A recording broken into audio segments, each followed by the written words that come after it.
Bonjour à toutes et à tous, très heureuse de vous retrouver pour un nouveau numéro de Planète Locale. Aujourd'hui, nous parlons protection des océans. Bonjour Éline Dugénie. Bonjour. Vous êtes chercheuse au sein de l'Institut méditerranéen d'océanologie. Vous êtes également enseignante à l'UIT de biologie de Toulon et ambassadrice française dans l'Alliance de la recherche pour l'Atlantique. Je reprends mon souffle.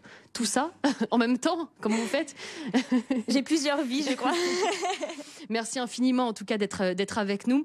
Vous rentrez tout juste d'un sommet à Brest, One Ocean Summit. Objectif, mobiliser la communauté internationale afin de réduire la pression, ce qu'on appelle la pression sur nos océans, nos impacts sur les océans. Est-ce que vous avez l'impression que ces sommets changent la donne? Est-ce qu'ils servent à quelque chose? En tout cas, l'utilité qu'ils ont, c'est de réunir beaucoup de monde et de faire parler des enjeux là de l'océan en l'occurrence. Donc ça, c'est une très bonne chose. C'est une très bonne chose de réunir les chefs d'État de tous les États du monde sur ces enjeux-là. Maintenant, à titre personnel, c'est vrai que j'ai trouvé que beaucoup d'engagements qui ont été pris par des pays du Nord pour les pays du Nord. Et finalement, je trouve qu'il y a encore un manque de représentation aujourd'hui des pays du Sud qui sont eux aussi concernés par tous ces enjeux de l'océan, puisque l'océan, c'est l'affaire de tous et à la surface de la planète, ça nous concerne tous. Justement, comment se portent nos océans? Quel regard est-ce que vous, chercheuses scientifiques, vous portez sur leur état? Alors, les systèmes océaniques, en fait, aujourd'hui, ils sont encore très peu connus par rapport à l'immensité de l'océan. On a vraiment besoin de continuer à promouvoir la recherche sur ces milieux océaniques.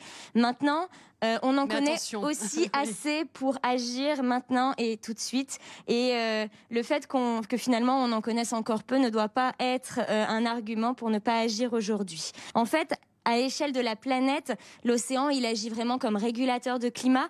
Il agit comme pompe à carbone aussi, donc de par la diffusion des gaz dans les masses d'eau, mais aussi par nos poumons. C'est le poumon de la planète en fait, et il y a aussi la photosynthèse du phytoplancton qui donc assimile le carbone et la lumière du soleil pour produire du dioxygène. L'océan, c'est vraiment lui qui produit l'oxygène que l'on respire. En fait, on parle souvent d'une respiration sur deux parce que c'est plus de 50% de l'oxygène qui est produit par l'océan, par la photosynthèse du phytoplancton. Donc, il est vraiment essentiel pour la vie sur la planète. Vous dites, on ne peut protéger efficacement que ce que l'on connaît. Il y a un principe d'éducation. Vous parlez notamment de familiarisation. C'est ça la clé? Oui, alors en fait, donc pour resituer, nous, donc on est en fait un groupe de jeunes chercheurs qui a été mobilisé par l'unité de Bretagne occidentale parce que ce sommet de l'océan avait lieu à Brest. Et donc l'unité occidentale de Bretagne a été mandatée par le comité d'organisation pour constituer un groupe de jeunes chercheurs. Et réfléchir sur des problématiques. Donc en fait, on a réfléchi aux différentes thématiques abordées dans ce sommet de l'océan et on a établi donc ce que vous appelez un appel à l'action, un call for action, dans lequel on a listé des propositions pour les décideurs, pour améliorer la protection de l'océan. Et moi, je me suis effectivement particulièrement impliquée dans le volet éducation à la mer et une jeunesse engagée pour l'océan. Et ce qu'on préconise effectivement, c'est que dès l'éducation, donc dans les programmes scolaires, de mettre en place un volet environnemental. Par exemple, très concrètement, là, si derrière notre caméra, il y a un professeur d'école, une professeure d'école, à quoi est-ce que ça pourrait ressembler sur le programme scolaire? Alors nous, dans l'idée, ce serait de mettre en place une fois par année, aborder une thématique de l'océan. Donc par exemple, sur une classe de CE2, on pourra aborder la pollution plastique. C'est un thème en soi. Et donc voir tous les problèmes liés au plastique, liés aux microplastiques qui se fragmentent et qui s'accumulent dans la chaîne alimentaire. Une autre année, ce serait de voir l'organisation des réseaux trophiques et de la chaîne alimentaire. Et voir que quand on surpêche une espèce, ça permet à d'autres de proliférer, ça déstabilise les écosystèmes et c'est finalement des pertes de services écosystémiques. Il y a vraiment un océan de possibilités à étudier ces milieux-là. Et il y a aussi cette question de la familiarisation. En fait, vous le disiez, on ne peut protéger que ce qu'on connaît, c'est vraiment l'idée. C'est-à-dire, si on ne connaît pas on ne connaît pas bien un sujet, on va beaucoup moins s'y investir. Donc l'idée, c'est vraiment dès l'école d'aborder un peu ces problématiques-là pour qu'il y ait vraiment la conscience que c'est des thèmes importants et qui concernent tout le monde. Fin juin, ce n'est pas avec des élèves que vous avez rendez-vous, mais avec les Nations Unies à Lisbonne. Qu'est-ce que vous allez présenter? Comment ça va se passer? Vous allez taper du poing sur la table? Donc l'idée, c'est ça. En fait, lors de ce One Ocean Summit, on a établi notre appel à l'action en fonction des thématiques abordées.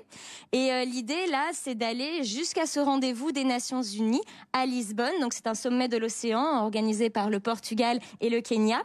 Et donc on va travailler encore sur ces propositions pour aller les porter encore là-bas. C'est dans l'idéal, c'est ce qu'on aimerait et pouvoir être écouté, être entendu. Et vous dites taper du poing sur la table, c'est un peu l'idée, c'est de rappeler en fait l'urgence et nous, en tout cas en tant que jeunes chercheurs dans nos domaines de spécialisation, parce que finalement on a plusieurs, on va dire, domaines d'expertise. Il y a des juristes parmi nous, il y a des écologues aussi, il y a des physiciens et même des informaticiens. Donc on a vraiment, on va dire, on couvre un champ d'expertise assez large. Il faut vous écouter. Et donc on peut en tout cas amener nous des conseils pour les décideurs qui sont pas forcément experts sur tous ces domaines-là. Merci infiniment, Éline Dugini. C'était très, très intéressant. Merci de votre venue. Mais merci à vous pour l'invitation. Le Club des entrepreneurs en Dracénie et Hyper-U, les Arcs, organisent des ateliers pour l'environnement. Ça se passe le 24 mars. Objectif, informer et sensibiliser les particuliers et les professionnels au développement durable, à la transition écologique ainsi qu'à l'économie circulaire. Ça se passe dans le centre commercial Hyper-U Sud Dracénie. L'entrée est gratuite. Cette image à présent d'une collecte de déchets sur la digue principale de hier. 125 bouteilles de plastique, 26 masques et 56 canettes, entre autres, ont été récoltées par l'association Explore and Preserve, ainsi qu'une trentaine de volontaires venus prêter main forte.